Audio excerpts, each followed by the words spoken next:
Halo, Assalamualaikum warahmatullahi wabarakatuh. Perkenalkan, nama saya Nur Hayati dengan NIM 201420019, kelas A semester 4, jurusan Perbankan Syariah. Di sini saya akan menjawab pertanyaan kuis 1A, mata kuliah Pelayanan Prima Bank Syariah dengan dosen pengampu, Ibu Yani Agustiani, MP. Pada dasarnya, pelayanan prima adalah pelayanan yang diberikan oleh perusahaan untuk melayani pembeli atau pelanggan dengan sebaik-baiknya. Pelayanan prima tentu saja ditujukan untuk memberikan kepuasan kepada pelanggan.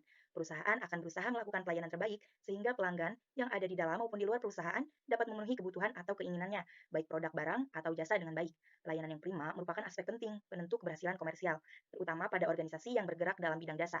Pelayanan yang prima menjadi ujung tombak dalam menangkap peluang dan memahami konsumen atau klien yang akan menggunakan jasa yang ditawarkan. Pelayanan prima bertujuan memberikan mutu pelayanan terbaik serta menumbuhkan atau mempertahankan kepercayaan dari pelanggan kepada perusahaan. Pelayanan prima memiliki fungsi yang cukup penting baik untuk pelanggan maupun perusahaan itu sendiri. Tidak hanya pelanggan yang merasa puas, tetapi perusahaan juga punya peluang besar untuk memenangkan pasar jika mempunyai pelayanan prima. Nah, dari pelayanan yang berkualitas akan menghasilkan customer, kita harus bisa membuat pelanggan tersebut puas bahkan melampaui batas kepuasannya, sehingga menjadi loyal dan customer tersebut adalah good marketer. Karena mulut customer akan menarik pelanggan lain.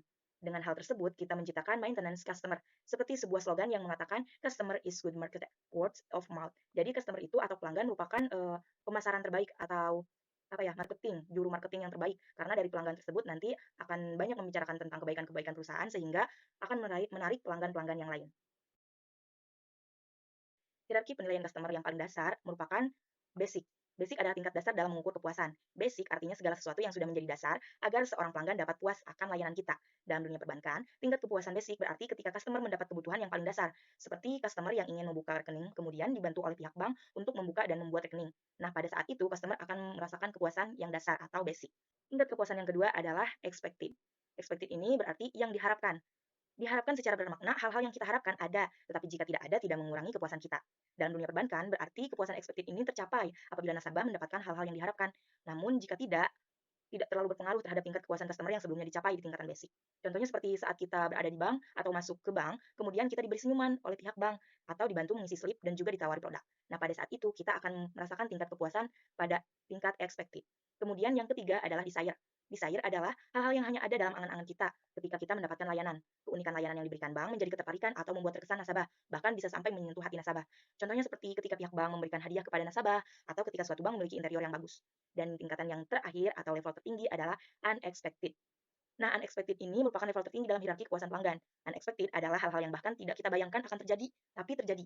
Unexpected ini bisa berarti sebagai penilaian terhadap layanan yang di luar dugaan dan membuat senang. Jadi, layanan ini berada di luar dugaan kita. Kita tidak pernah menduga, namun kita diberikan layanan tersebut. Dan ketika kita diberikan layanan tersebut, kita merasa senang. Contohnya seperti diberi ucapan saat kita berulang tahun, atau saat kita memiliki kerabat atau anak yang menikah, kita diberi karangan bunga oleh pihak bank. Itu kan merupakan apa ya, layanan yang tidak pernah kita duga. Namun saat kita diberikan hal tersebut, kita merasa senang.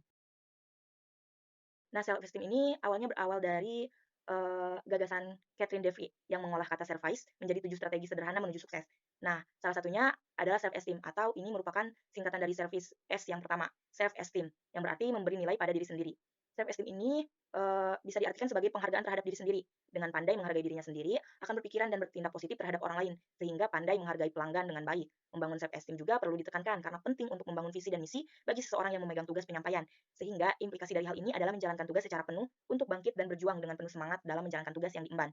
Hal ini berarti pentingnya bagi seorang pemberi pelayanan, terutama customer service, agar menjalankan tugas penyampaian dengan penuh semangat, kegigihan, dan penuh kesadaran diri. Hal ini agar dalam penyampaian informasi dapat berjalan secara kontinu, penuh komitmen dan tanggung jawab. Jadi sangat penting self esteem ini bagi karyawan atau yang berada di dunia perusahaan bahkan dunia perbankan karena dengan memiliki self esteem akan membangun pelayanan yang baik dan juga pelayanan yang prima sehingga customer atau nasabah merasa puas atas pelayanan yang kita berikan. Terima kasih dan mohon maaf atas segala kata-kata yang salah, bahkan mungkin banyak jawaban yang kurang tepat. Mohon koreksiannya. Sekali lagi terima kasih. Wassalamualaikum warahmatullahi wabarakatuh.